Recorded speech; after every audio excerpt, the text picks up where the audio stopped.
Part time அரசியல்வாதி அப்படின்னு உங்க தலைவர் மீது விமர்சனம் வைக்கப்பட்டது. இந்த சுற்றுப்பயணமும் அதுக்கு பதிலளிக்கும்னு பார்த்தா இது பார்ட் டைம் சுற்றுப்பயணம்னு விமர்சிக்கப்படுது.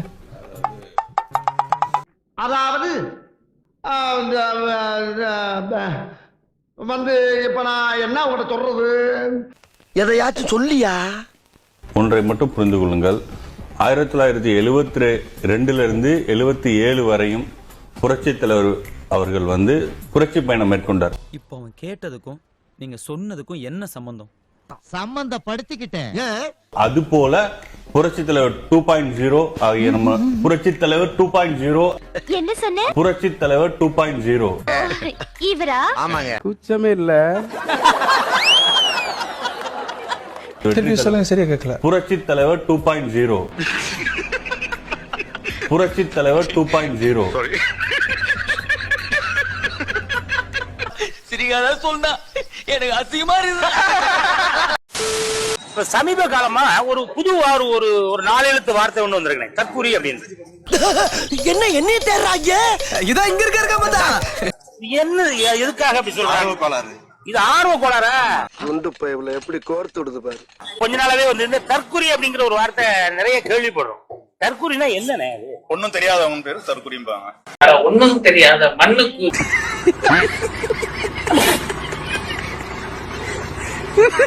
தற்குறினா ஒண்ணும் தெரியாதவங்க தான் தற்குறி. ஒண்ணும்ல, இந்த மாதிரி இருக்கிறவங்க தான் முக்காவாசி. அந்த கட்சியில இருந்தானுங்க பாருங்க, மரத்துல குரங்கு மாரி தொங்கிக்கிட்டு.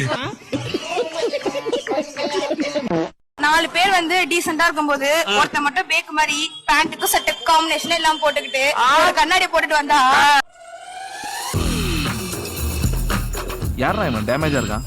யார் ஏதாவது ஒழுங்கா வேலை செய்யலன்னா அவங்கள பார்த்து தற்குறின்னு. வேலை வெட்டி இல்லாம அடுத்தவங்க கதையை புரிஞ்சு அடுத்தவங்க மனசை நோய் கிடைக்கிறவங்க தற்குறி. இதுக்குதான் படிக்கடான்னு அடிச்சுக்கிட்டேன். பசங்கடா, அருமைக்கிட்ட முண்டங்கடா. தற்கொலைனா ஒண்ணுத்துக்கு உதவாதவன். அடுத்தவங்கள தப்பா சொல்றான் பாருங்க, அவன் தான் தற்குறி. வந்து எதுவுமே ஒரு அறியாமை, ஒரு சிந்தனை இல்லாம வந்து ஒரு செயல போய் ஒரு ஈடுபடுறது. ஒரு வேலை சொல்லி செய்யாம போறாங்களே அவங்கள சொல்லுவாங்க. கரெக்ட். தெரியாம தெரிஞ்ச மாதிரி நடிப்பாங்க அவங்க. தற்குறின்னா அதுதான், எல்லாமே தெரியாம தெரிஞ்ச மாதிரி நடிக்கிறவங்க. நீ எல்லாம் படிச்சிருந்தா தெரியும் கேனப்பைய. செல்ஃபிஷா அந்த தனம் பண்றது வந்து சொசைட்டியை பாதிக்குதா இல்லையான்னு தெரியாம தான் செய்யற சைடு தான் ரைட்னு செய்யறவங்க தான் தற்குறி. ஆனா தற்குறி நாயங்களா, ஏன்டா இந்த மாதிரி அநியாயம் பண்றீங்க? இதெல்லாம் தெரியாம நாட்டுல எப்படி வாழ போறீங்க? தற்கொலை நமக்கு மட்டும் யோசிக்கிறது எல்லாமே, மத்தவங்க இல்லாம எல்லாமே நமக்காக யோசிக்கிறது எல்லாமே. நாங்கள் ஒண்ணும் அரசியல் தெரியாத தற்குறி அல்ல. ஆனா நாங்க காட்ட மாட்டோம், காட்ட தெரியாது எங்களுக்கு. நாங்கள் தற்குறி கூட்டம் அல்ல, நாங்கள் தற்குறியும் அல்ல. எங்க கிட்ட வேணாம் அடிதடி அரசியல் எங்களுக்கு பண்ண தெரியும். நாமக்கல்லிலே நங்கூரமிட்டு கரூரை கதற செய்ய வரும் எங்கள் அண்ணன் தளபதி இன்னும் சற்று நேரத்தில் வந்து விடுவார். கரூர் வந்ததுக்கு அப்புறம் நீங்க பாருங்க. போகடா லவுடிக்கப்பா.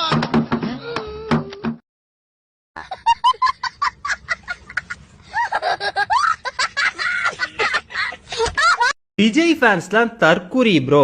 எக்ஸாக்ட்லிடா தம்பி, அததான் நாங்களும் சொல்லிக்கிட்டு இருக்கோம். இப்போ என்ன பண்றோம்னா, மூடிட்டு அந்த மைக்கெல்லாம் தூக்கி போட்டு எப்படி டீசென்ட் ஹியூமன் பீயிங்கா இருக்கிறது அப்படின்னு படிச்சு தெரிஞ்சுக்கிற வழியை பாக்குறேன். புரியுதா? பை.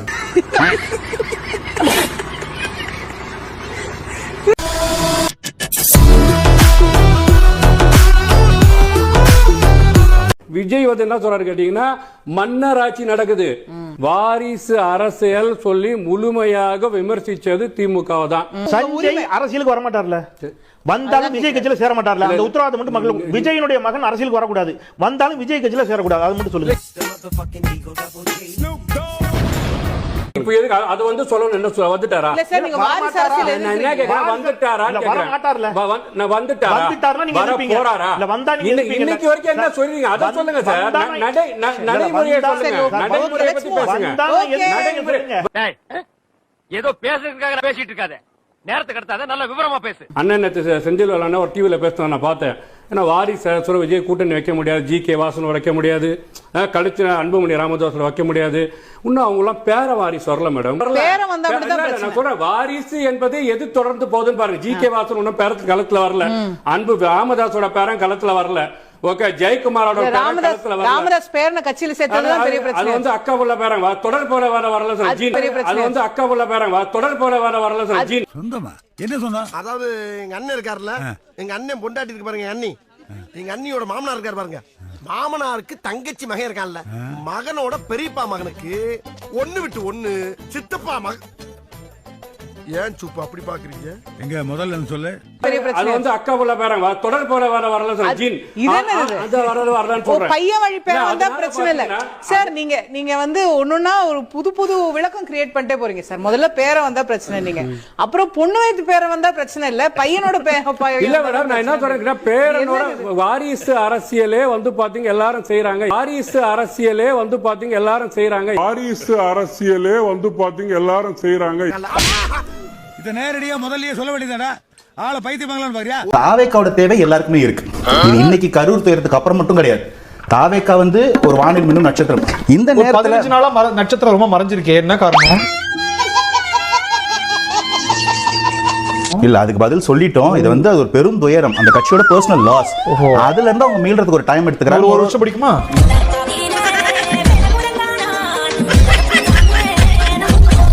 அந்த இடத்துல பாத்தீங்கன்னா கோர்ட்ல பேச வேண்டிய விஷயங்களை வந்து ஊடகங்கள்ல பேச வேண்டிய தேவை எல்லாரும் எதிர்பார்த்தாங்க. ஆனா உண்மையான பாயிண்ட் என்னன்னா, மக்கள் மன்றத்துக்கு ஜனநாயகம் அப்புறம் வந்துருவாங்களா? இல்ல, நான் என்ன சொல்றேன்னா, சைலன்ஸ் அது வந்து ஒரு பெரிய ரெஸ்பான்ஸா தான் நான் பாக்குறேன். அந்த சைலன்ஸா அந்த 15 நாள் கடைபிடிச்சாங்க. 16ஆம் நாள் அந்த 16ஆம் நாள் வெளியில தான் பேச்சு. ஆமா, வெளியே வந்திருக்கோம் இல்லீங்களா? அங்க நீங்க ஆதவர்ஜி நான் பேசுனதை பார்க்கலாம், அதுக்கப்புறம் கட்சியோட பொதுச்செயலாளர் வெளியே வந்ததை பார்க்கலாம். எப்படி பொது வெளிக்கு வந்தது சொல்றீங்களா? நியூஸ் நீங்க பாத்தீங்கன்னா எனக்கு தெரியல, நான் வரும்போது பார்த்துட்டே வந்தேன். கரூர்ல காங்கிரஸ் தலைவர் ராகுல் காந்தி அவர்களை தாவேகா தலைவர் மீட் பண்ண போறார். கரூர் போகும்போது அவர் இங்க வராருன்னு ஒரு நியூஸ் வந்திருக்கு. கரூர்லயா? அது எங்க பார்க்கு உனக்கு விஜய் மீட் பண்ண போறாங்க அப்படின்னு ஒரு கரூர்ல மீட் பண்ண போறாங்கன்னு ஒரு தகவலை ஒரு ஆசை, அவருடைய ஆசையை சொல்லியிருக்காரு. அது தகவல் கூட கிடையாது. அவர் நானே நியூஸ் இன்னைக்கு என்னை அசிங்கப்படுத்துற விஷயத்துல ஆண்டவன் இவ்வளவு ஆக்டிவா இருக்கான்னு தெரியலையே. பாடா படுத்துறாங்க. தண்ணி கொஞ்சம் குடிங்க, கூலா இருக்கு. இல்ல, நான் கூலா தான். தாவேகா தனித்து நின்றால் டீ கப்பு தான் சூடா இருக்கு. அவர் கூட கப்பு ஆறி போச்சு.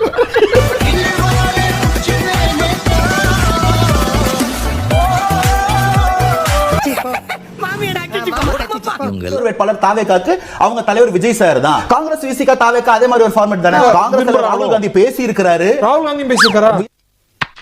இதெல்லாம் ரொம்ப நக்கலாமா? விஜய் சார் காலவர பேசினான்ற நியூஸ் வந்து நீங்க பாக்கலையா? கரூர் தேர்தல் தொடர்ந்து கூட்டணி எல்லாம் பேசுறாரு.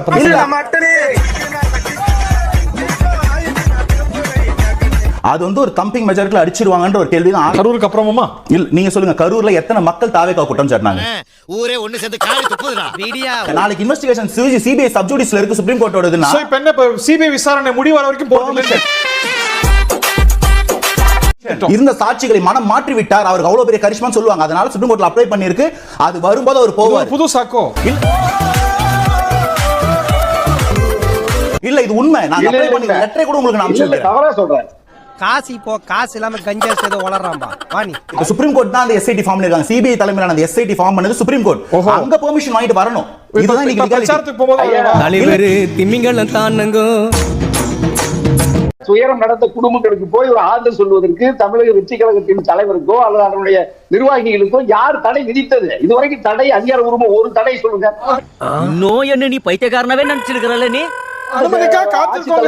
இல்ல, நாங்க இத வந்து ஒரு ஃபார்மட்ல நடத்தணும் ட்ரை பண்றோம். ஒரு மண்டபம் எடுத்து எந்த ஒரு தனிநபருக்கும் பாதிப்பு ஏற்படாம ஏகப்பட்ட இடையூறுகள். என்ன மாதிரி அரசியல் சார்? ஒரு தலைவர் வெளியில வந்ததாலே பாதிப்பு ஏற்படும்னா அது இந்த எவ்வளவுதான் அலாட்டா இருந்தாலும் அட்டாக்கி நடந்துகிட்டே இருக்கணும். ஐயா, கூட்ட நெரிசல் வந்து இன்னொருத்தருக்கு ஒண்ணு ஆச்சுன்னா யார் பொறுப்பு?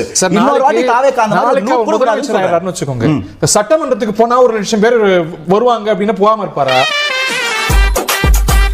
தாவேகா ஆட்சி இருக்கும்போது இருக்கக்கூடிய காவல்துறை சிறப்பா செயல்படும். அன்னைக்கு இந்த பிரச்சனை வராது நான் சொல்றேன். ஓஹோ, அதை எப்படி மறுப்பீங்க? அவ்வளவு பேர் வருவாங்க சட்டமன்றத்துக்கு தினமும் போறதுக்கு.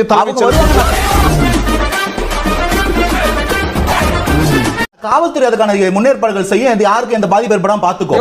பாதுகாப்பு சரியா இருக்கும். ஒரு லட்சம் பேர். நீ கிண்டல் பண்ற. இது கிண்டல் இல்ல மாப்ள, நக்கல். ஐயா, அவ்வளவு பெரிய பிரச்சனையே இல்ல இது. மொத்தம் 1 லட்சம் பேருக்கு போயிருவீங்களா? கிரீஸ் தடவும் என்ன இருக்கும் போது சட்டமன்ற கேட்ல பூரா கிரீச தடை விட்டா அது வாட்டுக்கு போயிட போகுது. இதுல என்ன பிரச்சனை? கட்சியும் எல்லா மீடியாவும் பேசுது. தாவேக்காக இவங்க அழைப்பு, தாவேக்கா அவங்க கூட போகுமா? தாவேக்கா சொல்லவே இல்லை. தாவேக்கா எதுவுமே சொல்ல.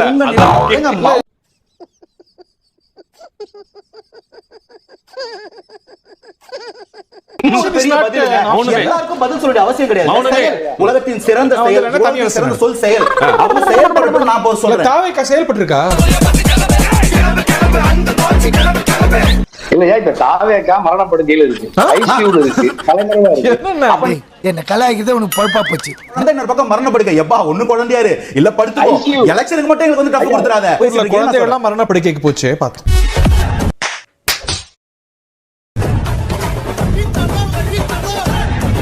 ஐயா, தலைவர் விஜய் பேசல, பொதுச் செயலாளர் புஜியானது பேசல, தேர்தல் பிரிவு செயலாளர் பேசல, அருண்ராஜ் பேசல.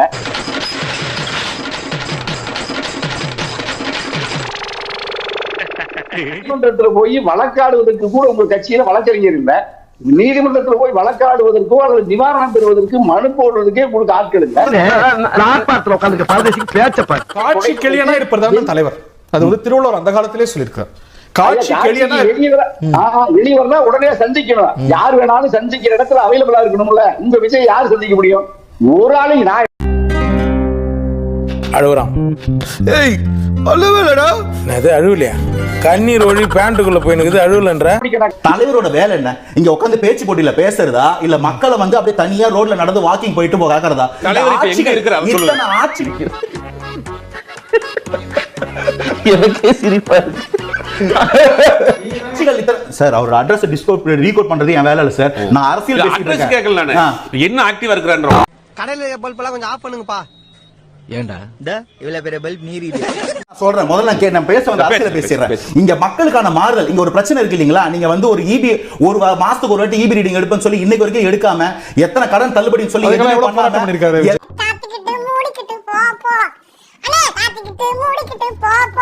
மாத்திரத்துக்கான வழி போராட்டம் கிடையாது. இந்த இடத்துல பதில் வேணுமா தீர்வு வேணுமான்றதான் நானும் கேட்கிறேன், தாவேக்காவும் கேட்குது. தீர்வுக்கு என்ன பண்றீங்க? அந்த இடத்துல எதை செஞ்சா மாற்றம் நிகழும்? மாற்றத்தை சார் ஆட்சிக்கு வரணும் சார். இது எத்தனை வருஷம் ஆட்சிக்கு வந்த காலத்துல ஈபி பிரச்சனைக்காக மாநிலம் முழுக்க போராட்டம் நடத்திருக்கு. எனக்கு நீங்க பதில் சொல்லுங்க. போராட்டமும் போராட்ட களத்தில் மக்களை பாதிக்க தீர்வாகாது. தீர்வுக்கு நீங்க என்ன செஞ்சிருக்கீங்க? தீர்வுக்கு பதில் நீங்க எங்க உட்காருமா? சூத்து மூடிட்டு போனா உட்காருங்க ப்ரோ. 1008 டென்ஷன்ல இருக்கு ப்ரோ. ப்ளீஸ் ப்ரோ, தப்பா எடுத்துக்காதீங்க.